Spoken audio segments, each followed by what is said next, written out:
네, 안녕하세요. 2026학년도 1학기 일반대학원 교육학과 교육의 공학적, 평가적 기초 수업입니다.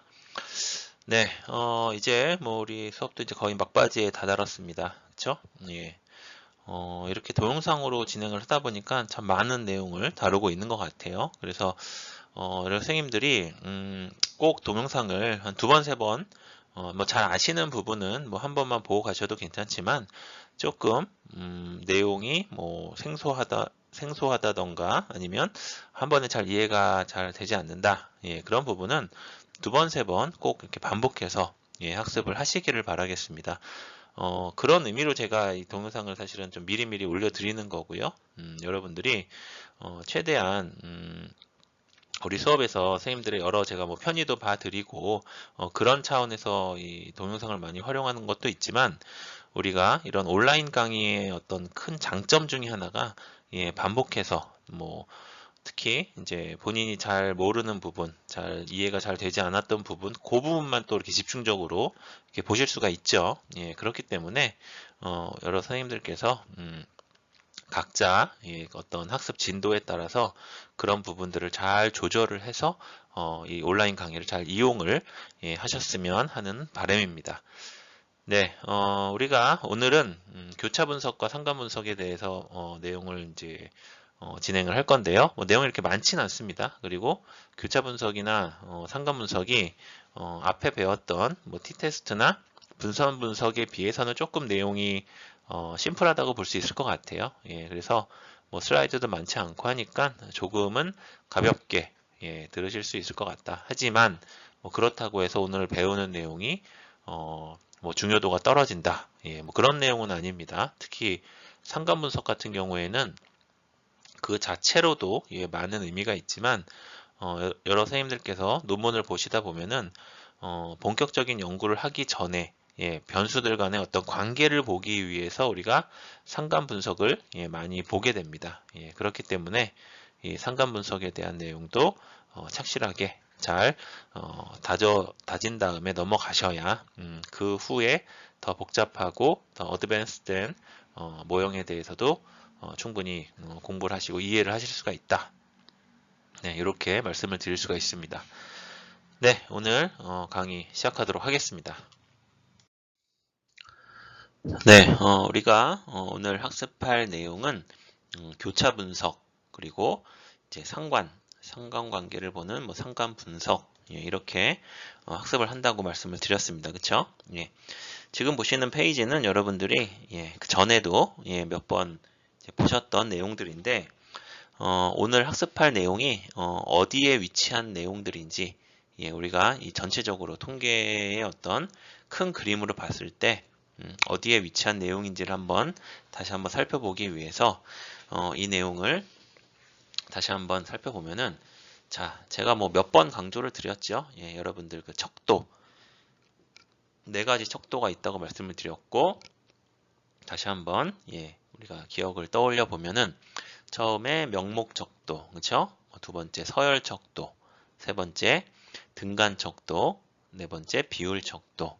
그래서 이제 나중에 비율 척도로 갈수록 조금 더 어드밴스된 조금 더 이제 복잡하고 그런 통계적인 방법을 사용할 수 있다. 그렇게 말씀을 드렸고요. 우리가 그 일반적으로 그 명목 척도 그리고 서열 척도 조금 낮은 수준의 척도죠.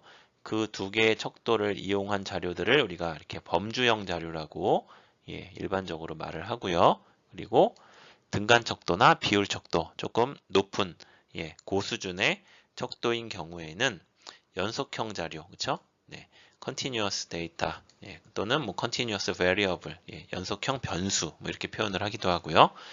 그렇게 우리가 이용을 할 수 있다. 그렇게 지난 시간까지 살펴봤어요, 그렇죠?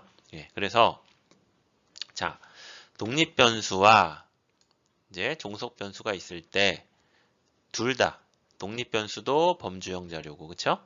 종속 변수도 범주형 자료. 어떻게 보면은 독립 변수랑 종속 변수가 조금 낮은 수준의 하위 수준의 그런 그 척도 또는 범주형 자료일 때, 범주형 변수일 때, 그때 사용하는 방법이 오늘 배우는 이제 교차 분석이다. 이렇게 여러분들이 보시면 되겠고요. 우리가 지난 시간에 배웠던 t-테스트와 분산 분석, 어디에 위치하고 있죠? 보시면은 독립 변수는 이제 범주형 자료고, 그쵸? 그 대신 종속 변수는 이제 연속형 자료일 때는 지난 시간에 배웠던 이제 t-테스트와 분산 분석을 사용을 할 수 있다. 그쵸? 네.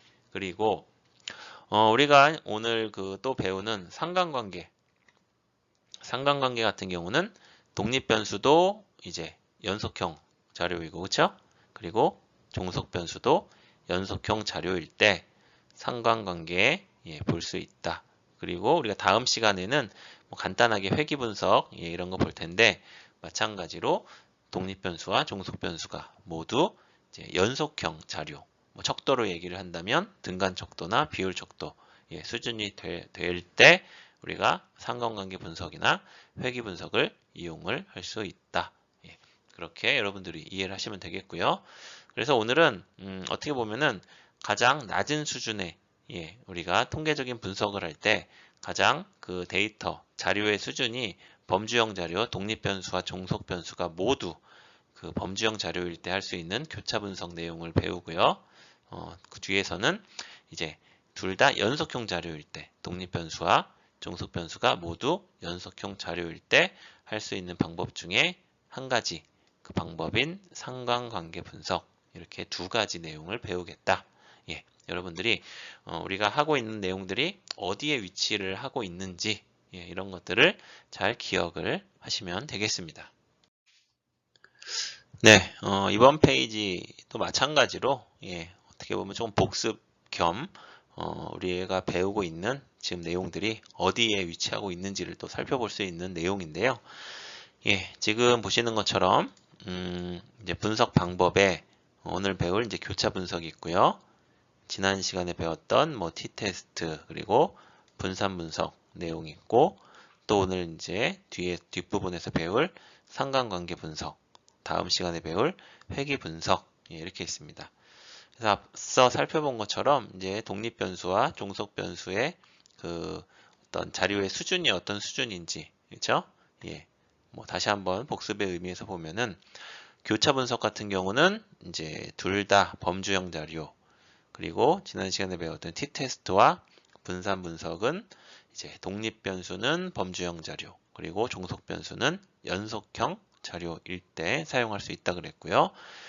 오늘 우리가 뒷부분에 배울 상관관계 분석과 다음 시간에 배울 회귀 분석 같은 경우는 독립 변수와 종속 변수가 모두 연속 변수일 때, 연속형 자료일 때 사용할 수 있다.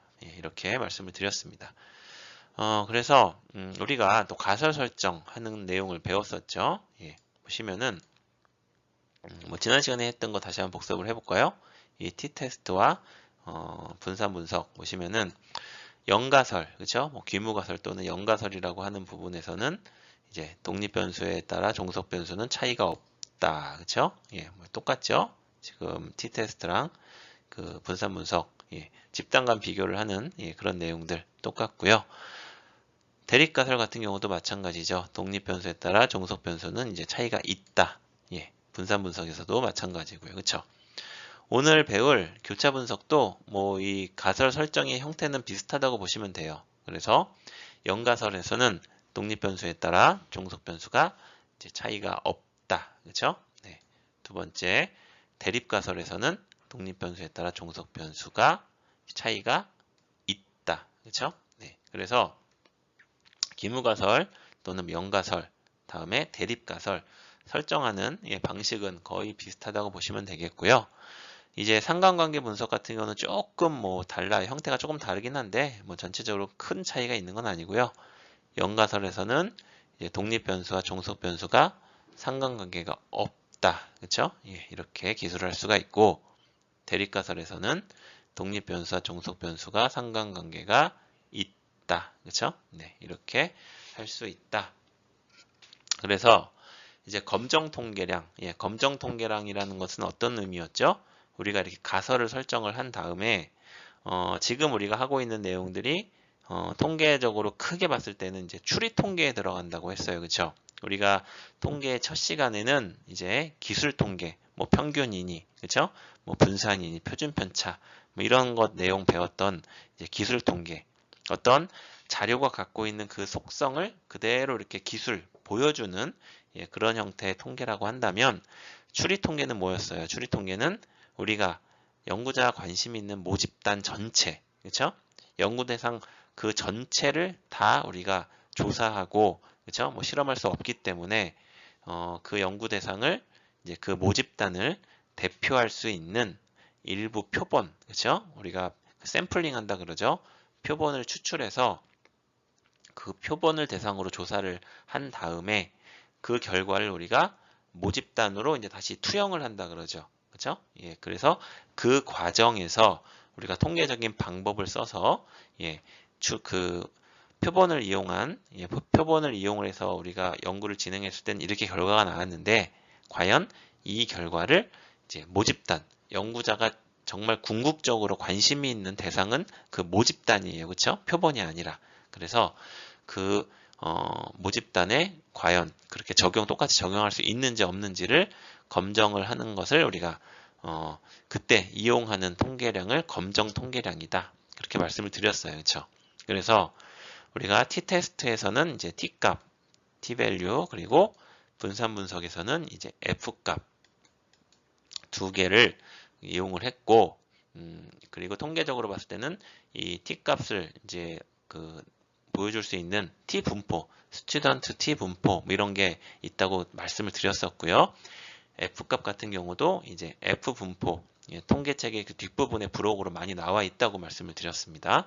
f분포를 따르는 이런 f값 예, 마찬가지예요. 오늘 배울 우리가 교차 분석에서도 검정 통계량으로 이렇게 어떻게 보면 x 모양이 있고 이렇게 제곱 네, 이런 식으로 표현할 수 있는 우리가 이거를 이제 카이 스퀘어 예, 스퀘어는 이제 그 제곱을 의미하는 거고 요 x 비슷하게 생긴 걸 우리가 카이라고 읽는데 카이 스퀘어 값이 검정 통계량이 된다.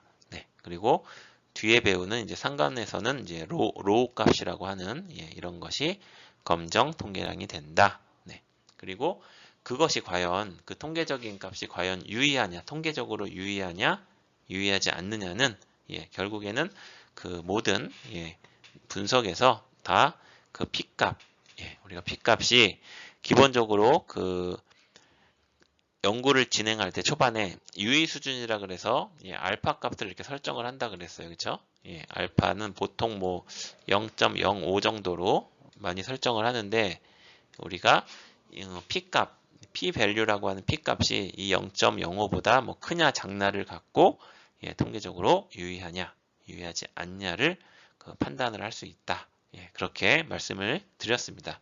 그래서 여러분들이 이 앞에 페이지랑 요 지금 페이지는 전체적으로 예, 그 우리가 추리 통계라고 할 수 있는 뭐 교차 분석부터 상관 회귀 분석까지 이런 내용들이 어떤 위치에 있고 예, 그런 것들이 어떤 그 전체적으로 큰 특징들이 있는지 예, 이런 것들을 우리가 전체적으로 살펴볼 수 있는 그런 표다. 예, 그래서 여러분들이 한번 자세히 잘 정리를 해 주시면 되겠습니다. 자, 그러면은 예, 오늘 우리가 본격적으로 학습할 내용인 교차 분석에 대해서 예, 간략하게 살펴보도록 하겠습니다. 예, 교차 분석 아까 그 검정 통계량으로 아까 앞서서 앞에 페이지에서 말씀드렸을 때 카이스퀘어라고 아까 말씀을 드렸어요. 그렇죠? 여기도 지금 있죠. 그래서 이 카이스퀘어라는 값을 이용을 해서 검정을 하기 때문에 이 교차 분석을 뭐 다른 말로는 카이스퀘어 테스트다 뭐 이렇게 예, 이야기를 하기도 합니다. 예, 그래서 이 교차 분석이라는 거는 우리가 앞서서 그 표에서 살펴본 것처럼 독립 변수랑 종속 변수가 모두 범주형 변수, 그렇죠? 예, 다른 얘기로 하면은 척도상으로 얘기를 하면 명목 척도 또는 서열 척도 수준일 경우에 변수 사이에 이제 관계 정도를 조사를 하는 방법이 바로 교차 분석이다. 네, 이렇게 우리가 이야기를 할 수 있습니다. 그래서 뭐 예를 들어서 독립 변수는 이제 성별이에요. 성별은 남녀, 그렇죠? 성별 같은 경우는 우리가 척도로 얘기를 하면은 명목 척도죠. 단지 어떤 사람이 남자인지 여자인지를 이제 구분만 하는 거지 거기에 무슨 서열이 있지도 않고요. 그렇죠? 그리고 어떤 뭐 간격이 뭐 동일하거나 뭐 이런 거 그런 거 전혀 없어요. 그렇죠? 단지 남자냐, 여자냐, 뭐 여자냐, 남자냐 구분만 하는 거예요. 그렇죠? 그래서 이런 성별 같은 경우는 이제 그 우리가 명목 척도 당연히 범주형 변수고요. 종속 변수가 학력, 그렇죠? 학력 같은 경우는 뭐 예를 들어서 여기서는 뭐 고졸 이하, 대졸, 대학원 졸 이상 이렇게 한 세 가지로 나눴어요. 그렇죠? 그래서 보시면은 고졸 이하, 대졸, 뭐 대학원 졸을 우리가 뭐 어떤 의미로 보면은 서열 척도라고 할 수 있어요. 그렇죠? 뭐 고졸 이하보다는 이제 대졸이 그 어떤 뭐 배움의 뭐 깊이까지는 모르겠지만 배우는 어떤 그 기간, 그렇죠? 기간이나 뭐 내용은 뭐 좀 많겠죠. 배우는 내용이. 그리고 대학 졸보다는 대학원 졸이 아무래도 더 이제 배우는 기간이나 배운 내용들이 더 많을 가능성이 높겠죠. 그렇기 때문에 뭐 학력 같은 경우는 우리가 한 서열 척도 수준이다. 뭐 이렇게 이야기를 할 수 있을 것 같고요. 뭐 어쨌거나 네, 이런 지금 독립 변수나 종속 변수 둘 다 범주형 변수인 거는 확실해요. 그렇죠? 네, 그래서 이런 상황에서 과연 성별에 따라서 학력이 차이가 있는지 없는지 그렇죠? 남자, 여자라는 이런 성별에 따라서 학력이 과연 차이가 존재하는지 존재하지 않는지를 살펴볼 때 우리가 교차 분석이라는 이런 통계적인 방법을 사용할 수 있다. 여러분들이 개념적으로 그렇게 이해를 해주시면 될 것 같고요.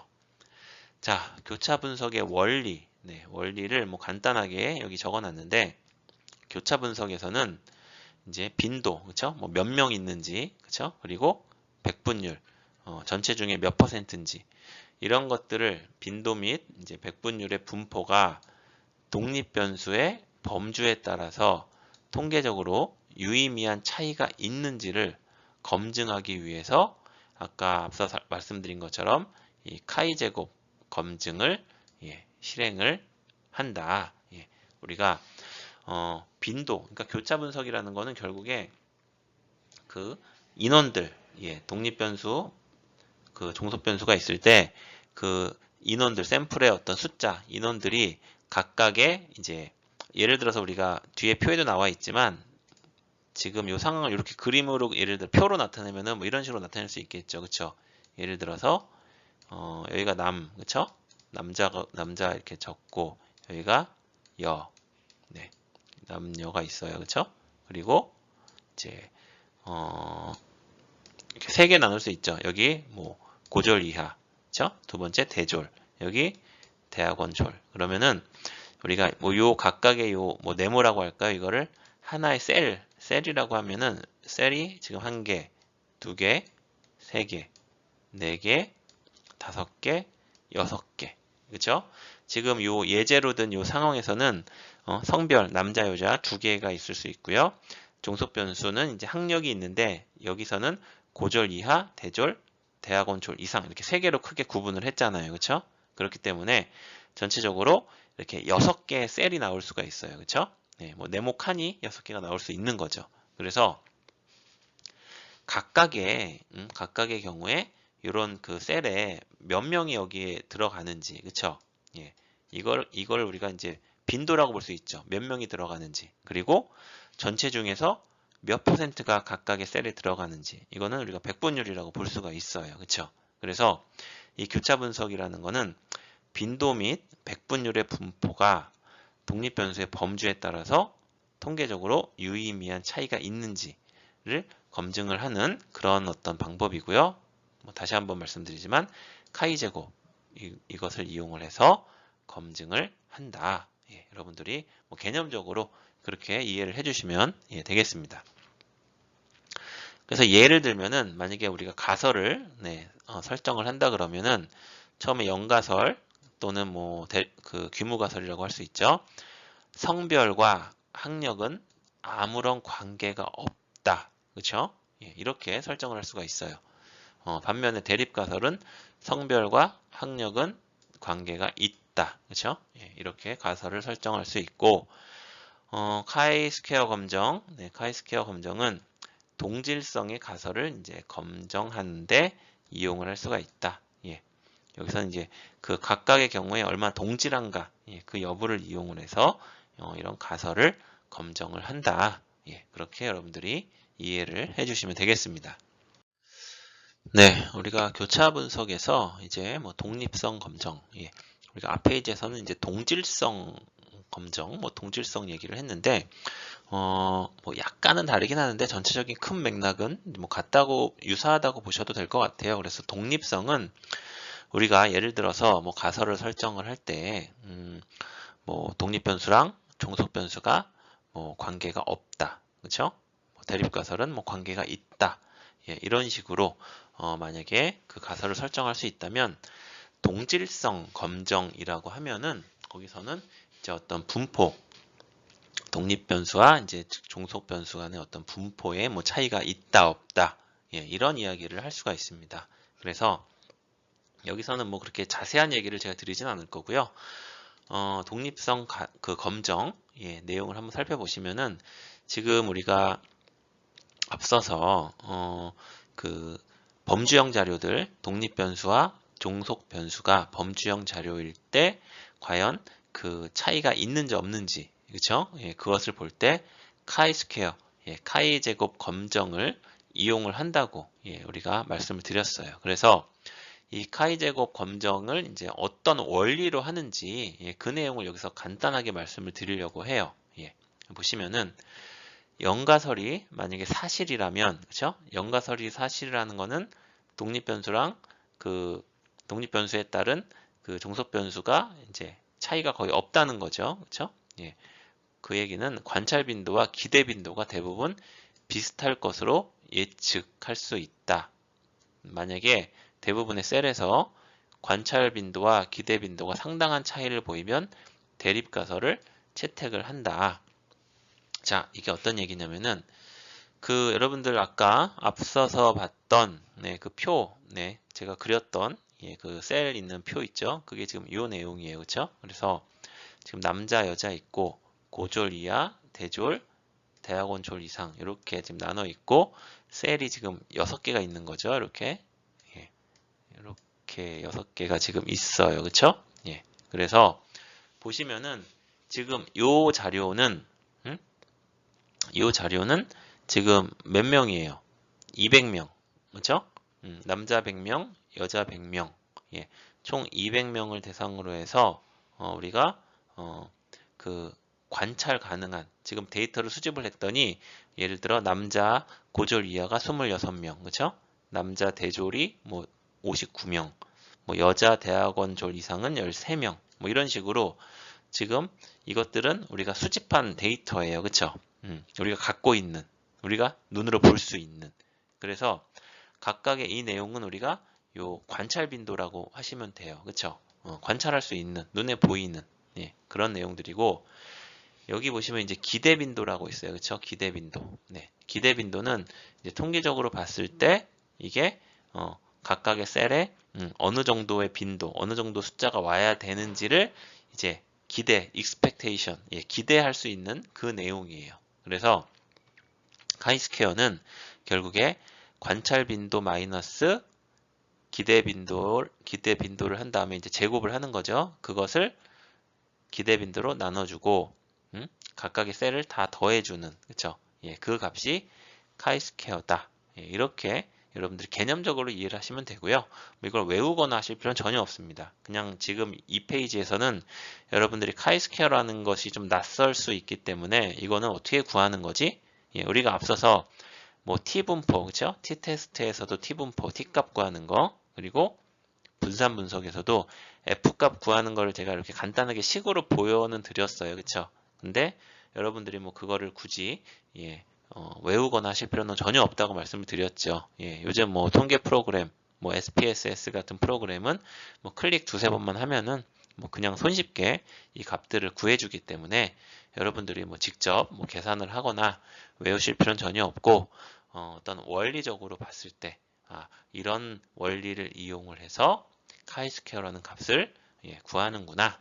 이 정도 여러분들이 이해를 하시면 되겠습니다. 그래서 카이스퀘어 값을 구하면은 뭐 얼마라고 나오겠죠? 그럼 여기 표에다가 적어주고 그 다음에 이제 그것이 과연 통계적으로 유의한지 아닌지를 보기 위해서 P값, 그쵸? P밸류 값을 구해서 그 값이 과연 그 우리가 사전에 설정을 해 놓은, 그쵸? 일반적으로 뭐 알파라고 하는, 알파가 뭐 보통 0.05를 많이 쓴다 그랬죠? 사회과학에서. 그래서 이것보다 만약에 이 P값이 작으면은 얘는 통계적으로 유의한 거고, 그쵸?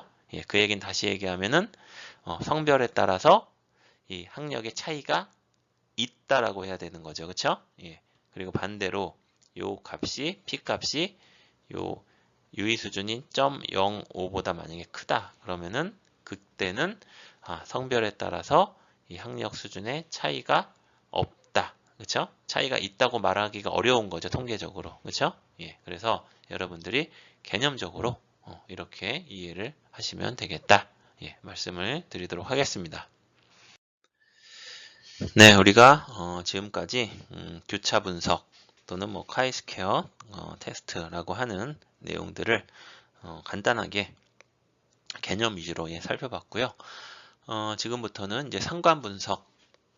여러분들이 상관, 뭐 상관이 있다 없다. 그리고 여러 뭐 학술지 논문을 보실 때 상관관계가 뭐 어느 정도다.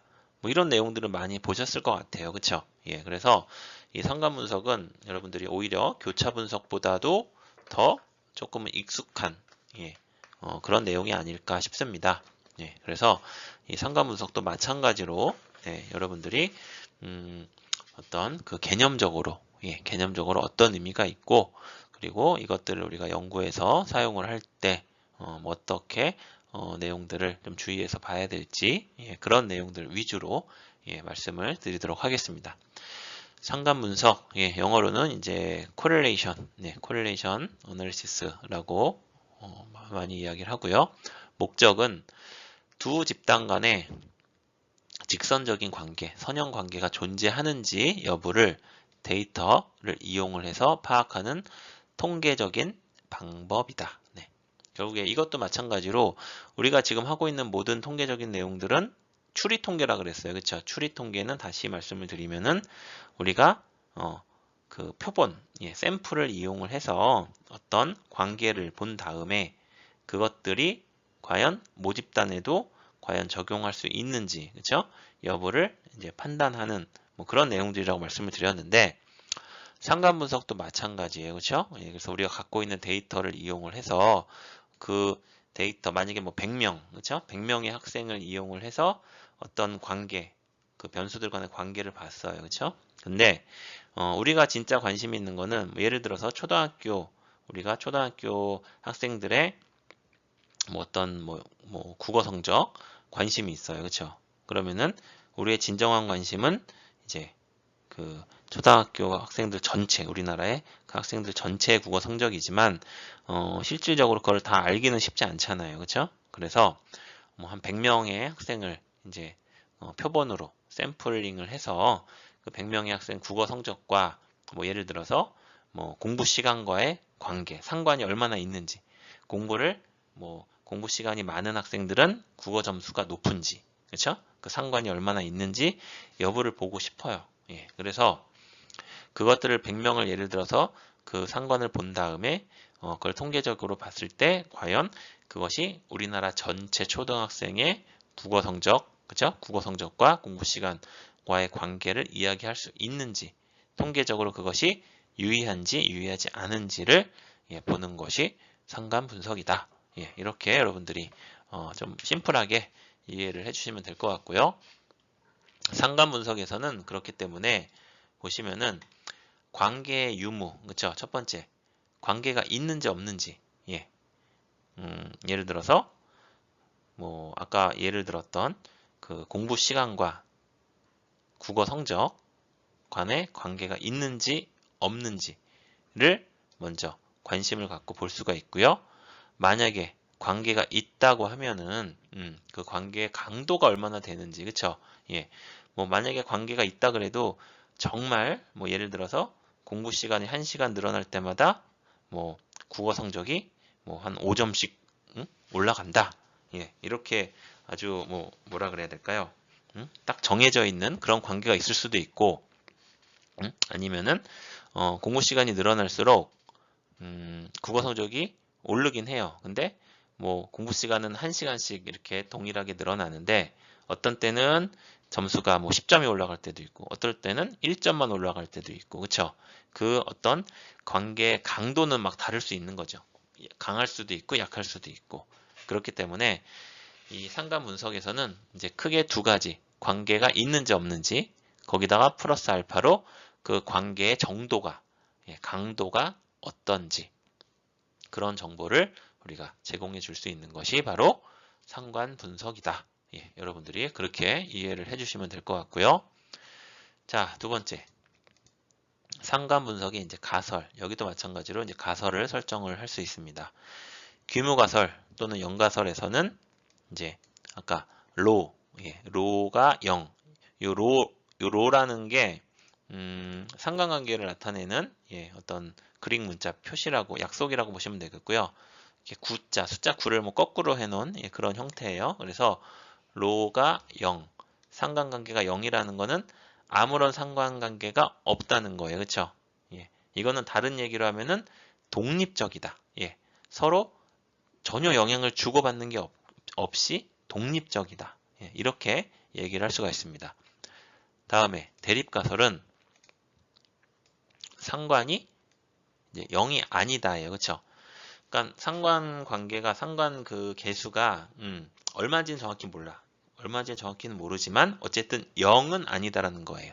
그렇기 때문에 상관 관계가 다른 말로 하면 있다는 거죠. 그렇죠? 그리고 아까 우리가 요 상관관계가, 상관계수가 0이면은 독립적이라고 우리가 이야기를 할 수 있다고 했는데, 만약에 상관관계가 있다고 하면은 이때는 독립적이지 않은 거죠. 그렇죠? 네. 그래서 자, 상관계수는 우리가 correlation coefficient라 그러고요. 뭐 이렇게 R로 많이 쓰긴 하는데, 그렇죠? 이 상관계수는 두 집단의 관계를 나타내는 지표로 마이너스 1에서 플러스 1 사이의 값을 갖는다. 그렇죠? 요 상관계수 요 R은, 그렇죠? 이렇게 쓸 수 있어요. 마이너스 1보다 크거나 같고, 그렇죠? 플러스 1보다 작거나 같다. 그렇죠? 네. 그래서 아까 앞서서 요 상관계수가 0이라는 거는 아무런 상관이 없다는 거라 그랬어요. 그렇죠? 그래서 상관이 0이라는 거는 아무런 관계가 없다는 거고, 플러스 쪽으로 갈수록 이제 양의 상관, 그렇죠? 양의 상관이라는 거는 뭐예요? 독립 변수가 증가함에 따라서 종속 변수도 증가한다는 거예요. 그렇죠? 우리가 뭐 예전에 함수를 배웠었죠. 그렇죠? 그래서 보시면은 여기가 x축, y축이 있어요. 그래서 보통 독립 변수를 요 x축에 놓고 종속 변수를 y축에 놓는다 그러면은 이 상관관계가 플러스라는 거는 결국에 무슨 얘기예요? 이 얘기죠. 이 독립 변수가 이렇게 증가한다는 건 뭐예요? x축으로 이쪽으로 간다는 거죠. 이쪽으로 갈수록 y축으로도 이렇게 증가를 한다는 거예요. 그렇죠? 이게 뭐 얼마가 증가하는지는 지금 알 수는 없어요. 하지만 어쨌든 방향성은 이렇게 간다는 거죠. 그렇죠? x축 다시 얘기해서 독립 변수가 증가할수록 y축 종속 변수도 이제 증가하는 방향 간다. 이게 이제 플러스 상관일 때 얘기고, 마이너스 상관은 뭐예요? 마이너스 상관은 이 독립 변수 x는 이제 증가해요. 그렇죠? 이쪽으로 가는데 y축 종속 변수는 감소하는 거예요. 그렇죠? 감소. 반대 방향으로 간다는 거죠. 그래서 이때는 이제 이런 식으로 나오겠죠. 그래프가. 그렇죠? 그래서 x축은 증가하는데 y축은 감소하는 방향. 이게 이제 마이너스 상관 또는 뭐 음의 상관. 그렇죠? 그렇게 이야기를 할 수가 있다. 예, 그래서 뭐 이거는 여러분들이 뭐 통계적인 얘기가 아니더라도 많이 들어보셨을 거예요. 그렇죠? 일상생활에서도 야, 그 상관이 어때? 뭐 상관이 있어? 뭐 플러스 상관이야? 뭐 마이너스 상관이야? 뭐 이런 얘기 저만 하나요? 예. 뭐 흔히 하는 얘기일 수 있을 것 같아요. 그렇죠? 예. 어떤 전문적인 통계적인 우리가 뭐 지식이 없다고 하더라도 상관이 0이야? 그러면 상관이 없네? 예. 뭐 이런 얘기 할 수 있잖아요. 그렇죠? 그래서 두 집단의 관계를 나타내는 지표로서 상관계수는 마이너스 1부터 플러스 1의 값을 가진다. 플러스 1에 가까울수록 이제 강한 양의 상관이에요. 그렇죠? 플러스 1이라는 거는 완벽한 양의 상관이라고 보시면 되고 마이너스 1에 가까울수록 이제 음의 상관을 가진다. 마이너스 1이라는 거는 완벽한 음의 상관. 다시 얘기해서 x가 한 단위 증가할 때 y는 한 단위 감소하는, 그렇죠? 예, 완벽한 음의 상관이다. 이렇게 여러분들이 보시면 되겠고요. 마지막 나와 있는 요거는 이제 수식이죠. 요 상관계에서 구하는 식인데 보시면은 뭐 이것도 전혀 외우실 필요는 없고요. 보시면은 이제 요 괄호 안에 있는 것들이 보시면은 x 마이너스 x 바라는 건 이제 평균, x의 평균이에요. 그렇죠? 그리고 y 마이너스 y 바도 y의 평균이죠. 그렇죠? 그러니까 x 서브 i라고 되어 있죠. 그거는 어떤 특정한 값이에요. 그렇죠? x의 어떤 특정한 값. 그것과 x의 전체 평균과의 차이. 이거는 우리가 뭐 통계적으로 얘기하면 결국에 이거는 deviation, 편차예요. 편차. x 편차. 그렇죠? x의 위치에서 x의 평균을 뺀 그 값 편차예요.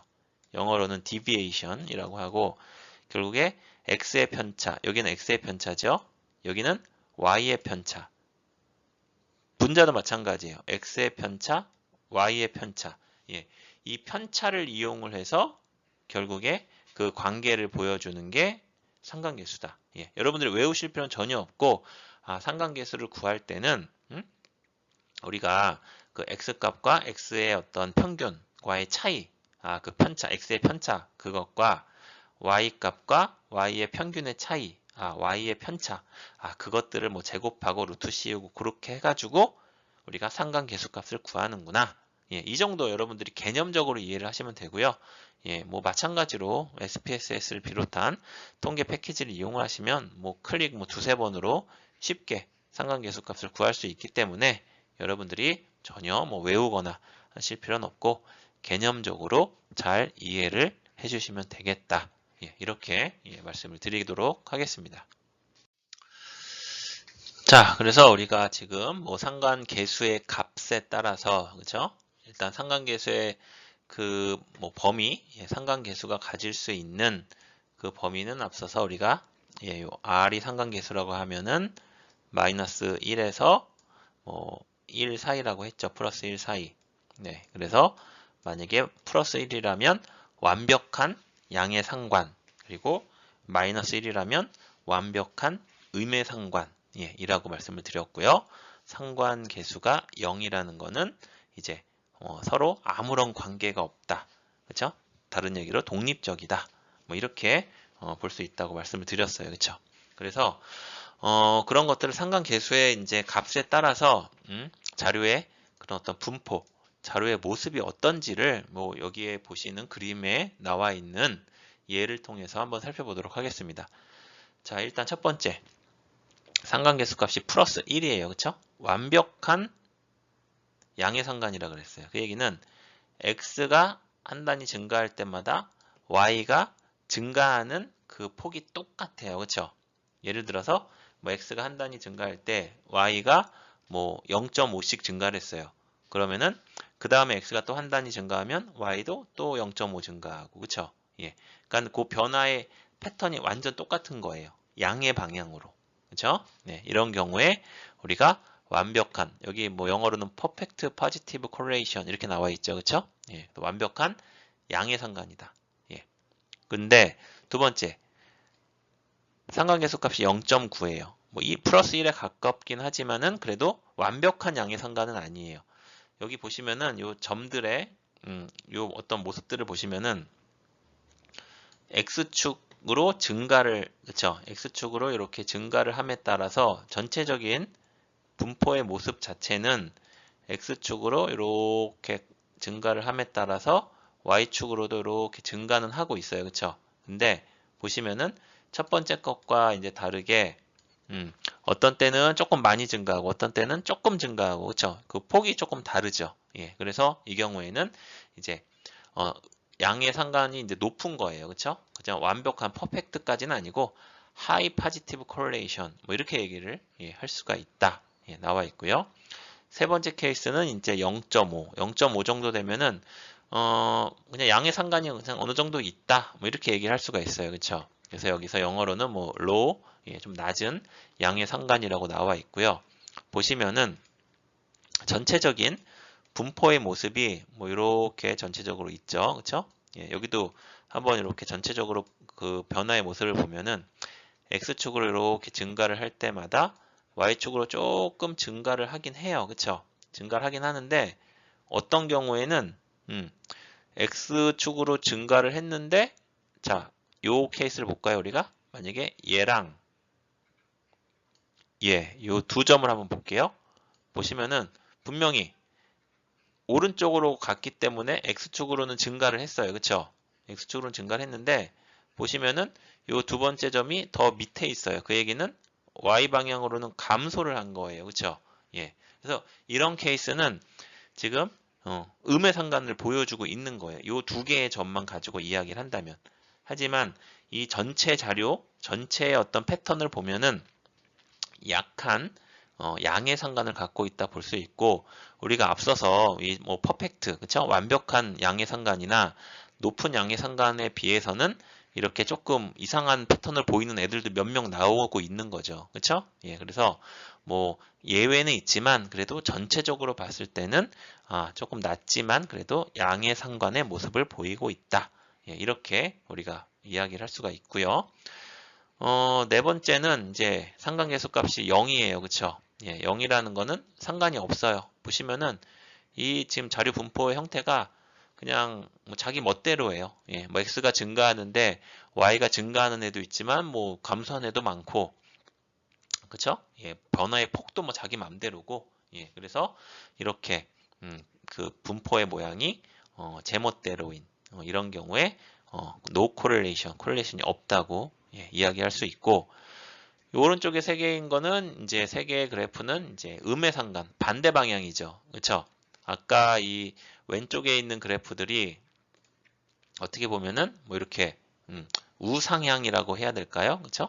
예, 이렇게 분포를 그리면 우상향의 어떤 이런 모습을 보인다고 한다면 반대로 이 오른쪽에 세 개의 그래프는 우하향이죠. 우하향. 오른쪽으로 갈수록 이렇게 내려가는 모양이에요. 그렇죠? 예, 그래서 여러분들이 이렇게 분포의 모양만 보고도 이게 양의 상관이구나. 전체적인 그 자료의 분포가 아니면 음의 상관이구나. 뭐 이 정도 정보는 여러분들이 충분히 아실 수 있고, 그리고 이게 좀 양의 상관이 조금 그 강도, 그렇죠? 예, 상관이 좀 높겠구나. 아니면 음의 상관인데 요거는 조금 관계가 낮겠구나. 그런 어떤 계략적인 관계를 파악할 수 있다. 예, 이렇게 여러분들이 이해를 하시면 되겠고요. 따라서 상관관계를 어떤 검정하기 전에, 그렇죠? 우리가 본격적으로 뭐 통계적으로 상관관계를 뭐 검정을 하기 전에 지금 여러분들이 보셨던 이 그래프를 이제 산점도라고 하는데요. 영어로는 이제 스캐터 플롯 해가지고 그 데이터, 각각의 데이터 하나의 그 데이터마다 점을 하나씩 이렇게 그 위치에 따라서 점을 찍어 놓은 거예요. 그렇죠? 그래서 이 산점도를 이용을 해서 변수의 어떤 계략적인 그 관계는 파악을 할 수가 있다. 그렇죠? 네. 정확한 값은 모르지만 여러분들이 전체적으로 봤을 때 전체적인 자료의 형태가 뭐 양의 상관이구나, 음의 상관이구나, 뭐 양의 상관인데 조금 강도가 높겠구나, 음의 상관인데 뭐 완벽한 음의 상관이구나, 아니면 약한 음의 상관이구나, 뭐 이런 정보 정도는 여러분들이 뭐 계산을 하거나 그렇게 안 해도 이 그림만 봐도 어느 정도는 파악이 가능하다는 거죠. 그렇죠? 그래서 여러분들이 상관 분석은 상관 분석 자체만으로도 의미가 있는 경우가 있지만 일반적으로는 여러분들이 그 다음 어떤 분석을 조금 어드밴스된 어떤 통계적인 방법을 사용하기에 앞서서 내가 갖고 있는 자료에 지금 분포 형태가 어떤지, 관계가 어떤지 이런 거를 볼 때 그 사전적으로 그때 그 이 상관 관계를 이용하는 경우가 어떻게 보면 더 많아요. 실질적인 어떤 연구 상황에서는. 그래서 상관 분석은 여러분들이 그 어떤 개념이나 관계 이런 것들을 조금 잘 알아두시면은 여러분들이 뭐 직접적으로 상관관계를 갖고 뭐 가설을 설정을 하고 그걸 검증을 하지 않다 하더라도 여러분들이 뭐 학술지 논문을 보시거나 연구를 진행을 하실 때 상당히 유용하게 활용될 여지가 많다. 이렇게 말씀을 드리겠습니다. 그리고 직선 관계가 아니라면 회귀 분석과 같은 방법을 이용할 수 있고요. 이상치, 아웃라이어, 그쵸? 아웃라이어가 존재하는지 여부를 이제 확인할 수 있다. 뭐 예를 들어서 우리가 지금 요 5번째 그래프, 요 그래프를 한번 가지고 볼게요. 6번째 그래프죠. 요 그래프를 보시면은 아까 전체적인 분포 모양이 지금 남색 제가 이렇게 동그라미 타원형 그려놓은 이런 모양 요 안에 지금 그 자료들이 다 있어요. 근데 어떤 자료 하나가 뭐 생뚱맞게 여기 이렇게 하나 있어요. 그쵸? 얘는 이상하잖아요. 전체적으로 다 이렇게 몰려 있는데 얘만 조금 이상한 데 있고 또는 뭐 얘 하나가 또 이쪽에 있어요. 그러면은 이런 애들은 뭔가 좀 이상하죠. 그렇죠? 그래서 이거를 우리가 아웃라이어, 이상치라고 이야기를 합니다.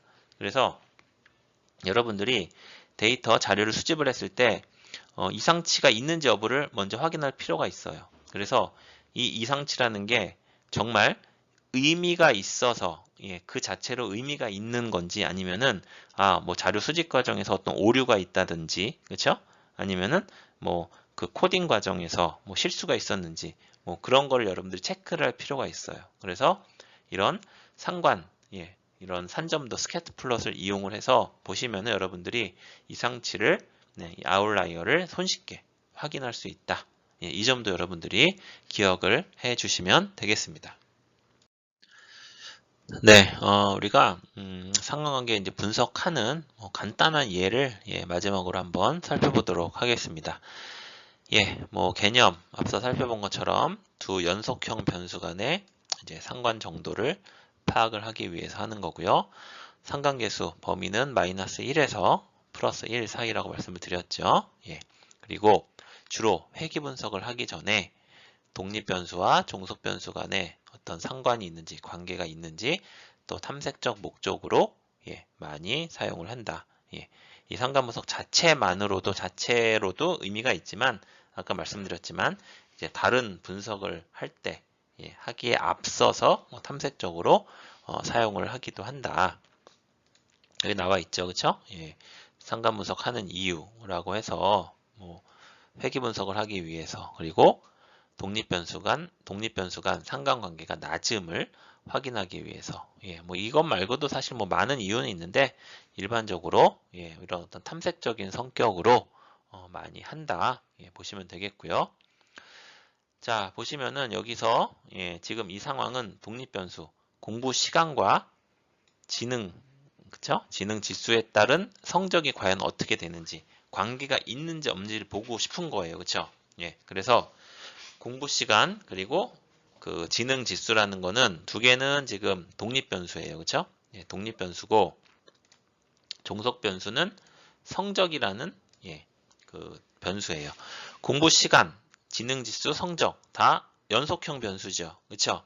다 어떤 뭐 최소 등간 적도 정도는 될 수 있는 그런 연속형 변수예요. 보시면은 공부 시간과 지능 지수의 상관은 0.123 나왔어요. 그쵸? 아주 낮은 양의 상관이 나왔고, 공부 시간과 성적은 0.435. 뭐 어느 정도 상관이 있다고 얘기할 수 있어요. 그쵸? 0.4 정도 나오면은 우리가 사회과학에서는 그래도 뭐 상관이 어느 정도는 있구나. 이렇게 이야기할 수 있습니다. 그리고 지능지수랑 성적 간의 관계도 0.343이라고 나왔어요. 그쵸? 이것도 뭐 아주 높다고는 할 수 없지만 그래도 상관이 조금은 있구나. 예, 이 정도 해석할 여지는 있습니다. 그쵸? 그래서 보시면은 독립변수, 지금 독립변수가 두 개예요. 이 케이스는 공부시간과 지능지수. 이 독립변수 간의 상관은 0.123이라고 나왔어요. 그쵸? 일반적으로 독립변수들 간의 상관관계는 낮을수록 좋다. 그쵸? 예, 낮을수록 좋다. 왜냐면은 독립변수 간의 상관이 아주 높다면 다중공선성이라는 그런 것이 발생할 수 있어요. 뭐 제가 여기서 다중공선성의 개념을 뭐 깊게 설명을 드리진 않을 거고요. 이 개념은 조금 어려울 수 있기 때문에 여러분들이 뭐 궁금하신 분들은 이제 뭐 책 같은 거 찾아보시면은 뭐 회귀분석이나 상관분석 얘기할 때 다중공선성 그 내용이 반드시 나오기 때문에 한번 찾아보시면 될 것 같고요. 개념적으로 여러분들이 이해를 하실 수 있는 방법은 공부 시간이라는 것과 지능 지수라는 것은 엄연히 다른 두 개의 독립 변수예요. 그렇죠? 근데 만약에 두 개의 상관이 지금 여기서는 0.123으로 낮게 나왔지만 어떤 연구에서 만약에 그 상관을 봤더니 두 독립 변수의 상관이 뭐 0.99 뭐 이렇게 나왔어요. 만약에 우리가 상관은 뭐 R이라고 표현을 했는데 0.099 뭐 이렇게 나왔어요. 그럼 이거는 거의 1에 가깝죠. 엄청 높은, 거의 완벽한 양의 상관이라고 볼 수 있어요. 그 얘기는 두 개의 그 변수가 독립 변수가 어떻게 보면 개별된 두 개의 개별적인 두 개의 변수가 아니라 그냥 하나의 같은 변수라고 볼 수 있는 여지도 있다는 거예요. 그렇죠?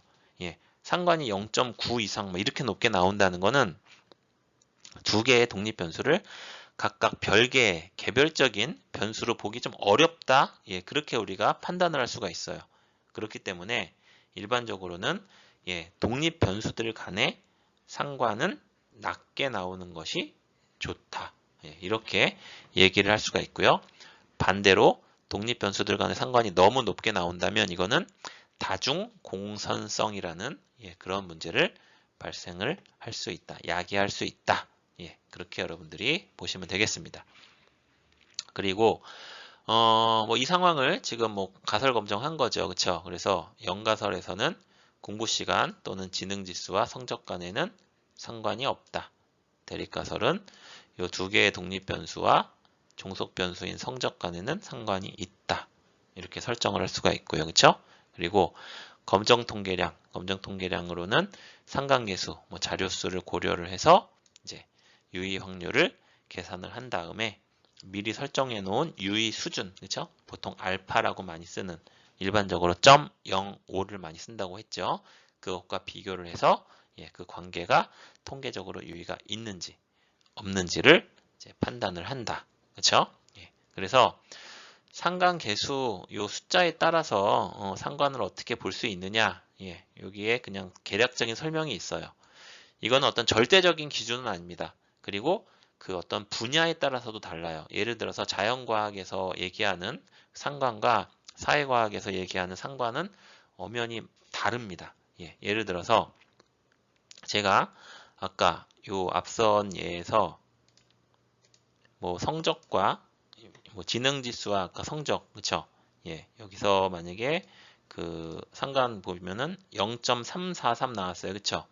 이게 제가 뭐 상관이 이 정도면은 그래도 어느 정도 약하긴 하지만 어느 정도 있다고 볼 수 있다. 제가 이렇게 말씀드렸어요. 그렇죠? 근데 만약에 자연과학에서 0.343 정도의 상관이라면 뭐 아주 낮은 상관이라고 얘기를 할 수 있을 것 같아요. 그래서 일반적으로 사회과학에서는 0.05 정도, 뭐 04나 05 정도 넘어가면 그 정도면은 이제 어느 정도의 상관이 강한 상관이 있다고 얘기를 해요. 그리고 0.02, 그러니까 0.2 또는 0.3, 0.4 정도면은 어느 정도 약한 상관은 있다고 얘기를 합니다. 그래서 0.6이나 뭐 0.7 이렇게 넘어가면 아주 매우 밀접한 상관관계가 있다고 사회과학, 뭐 교육학을 비롯한 사회과학에서는 이야기를 할 수 있다. 이거는 절대적인 어떤 기준이라고 볼 수는 없고요. 예, 우리가 뭐 아까 말씀드린 것처럼 뭐 자연과학 이런 분야에서는 이것보다 훨씬 높은 경우에 강한 상관이 있다고 얘기를 할 수 있다. 학문 분야마다 조금 예, 보는 게 다르다. 예, 그렇게 여러분들이 이해를 하시면 되겠습니다. 네, 앞서서 우리가 예, 어떤 가설 검정하는 뭐 그런 내용들 살펴봤고요. 마지막으로 이제 우리가 예를 들어 뭐 SPSS를 비롯한 통계 패키지를 이용을 해서 분석을 한 다음에 그것을 이제 어떻게 해석을 할지에 대해서 또 다른 예를 이용을 해서 예, 간단하게 살펴보도록 하겠습니다. 여기서 보시면은 포도 크기, 네, 그리고 숙성 기간과 포도 판매 가격 간의 상관을 파악하기 위해서 피어슨 상관 분석을 실시를 한 거예요. 그렇죠? 예, 그럼 여기서 우리가 독립 변수는 지금 두 개.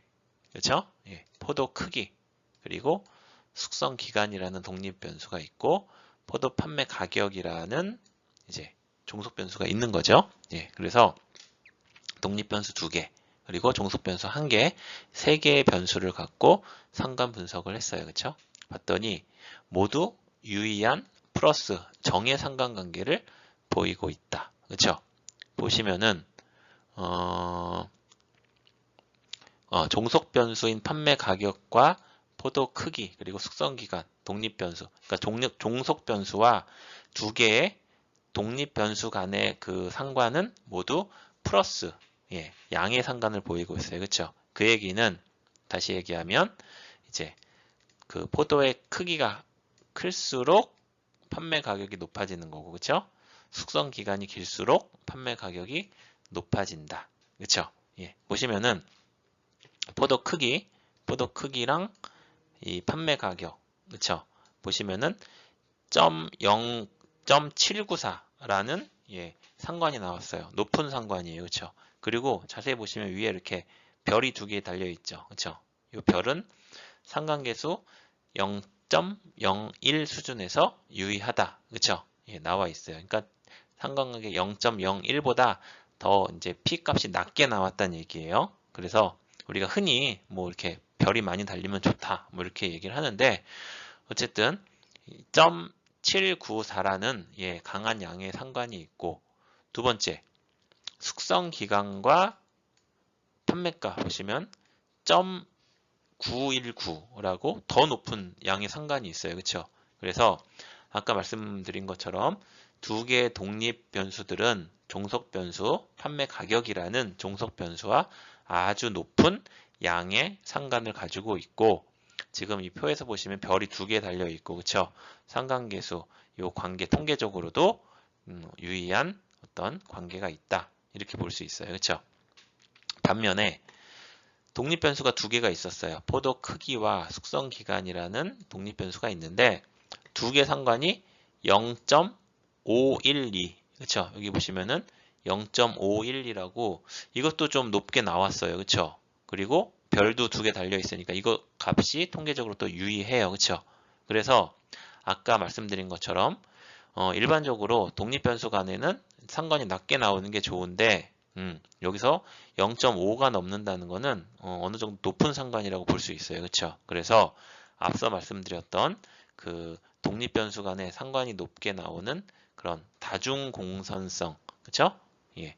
이거 기준을 봤을 때 조금 우리가 고려할 필요 있어요. 근데 여기서는 뭐 그 상관이 0.8보다 낮게 나타나 있어서 크게 이 다중공선성의 어떤 염려는 없다고 얘긴 하고 있지만 여기서 0.5 정도면은 우리가 한번 예, 검토는 해볼 만한 수치인 것 같아요. 그 독립 변수 간의 상관이 예를 들어 뭐 0.2, 0.3 이 정도면은 뭐 그 독립 변수 간의 관계가 그렇게 높지 않구나 하는데 우리가 0.05 그러니까 0.5 그죠? 0.5라는 숫자는 우리가 일반적으로 사회과학에서는 근데 여기서는 지금 뭐 포도의 크기와 숙성 기간, 판매 가격이라고 하면은 이거는 우리가 뭐 사회과학의 어떤 인간이나 뭐 이런 인간의 심리, 능력 뭐 이런 거를 측정하는 건 아니고 어떤 자연적인 그런 현상을 측정하는 거기 때문에 사회과학의 기준보다는 조금 높게 볼 필요는 있을 것 같기는 해요. 예, 그래서 여기서 어쨌든 여러분들이 신경 쓰셔야 될 거는 독립변수 간의 상관은 낮게 나오는 것이 좋고, 독립변수 간의 상관이 뭐 0.05, 0.5 또는 뭐 0.6, 0.7 뭐 이런 식으로 어느 정도 이상 높게 나온다면 과연 두 개의 독립변수가 각각의 기능을 제대로 하고 있는지, 우리가 별개의 독립변수로 과연 볼 수 있는지, 이런 여부를 다시 한번 검토를 할 필요가 있다.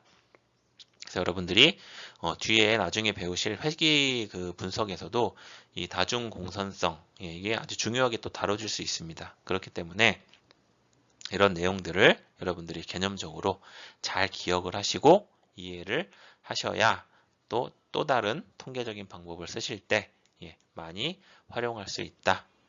이런 말씀을 드리도록 하겠습니다. 오늘은 우리가 교차 분석, 그렇죠? 그리고 상관 분석이라는 두 개의 통계적인 방법에 대해서 학습을 했습니다. 조금 어려울 수도 있고 아니면 뭐 쉬울 수도 있는데 여러분들이 한번 전체적으로 복습을 하시면서 어떤 경우에 어떤 통계 방법을 쓰고, 그리고 이 방법을 쓸 때는 우리가 어느 부분에 조금 더 초점을 맞춰서 주의를 기울여야 된다. 어떤 특성이 있다. 이런 것들 위주로 큼직큼직하게 개념들을 잘 챙겨주시기를 부탁드리겠습니다. 그럼 오늘 강의를 여기서 마치도록 하겠습니다.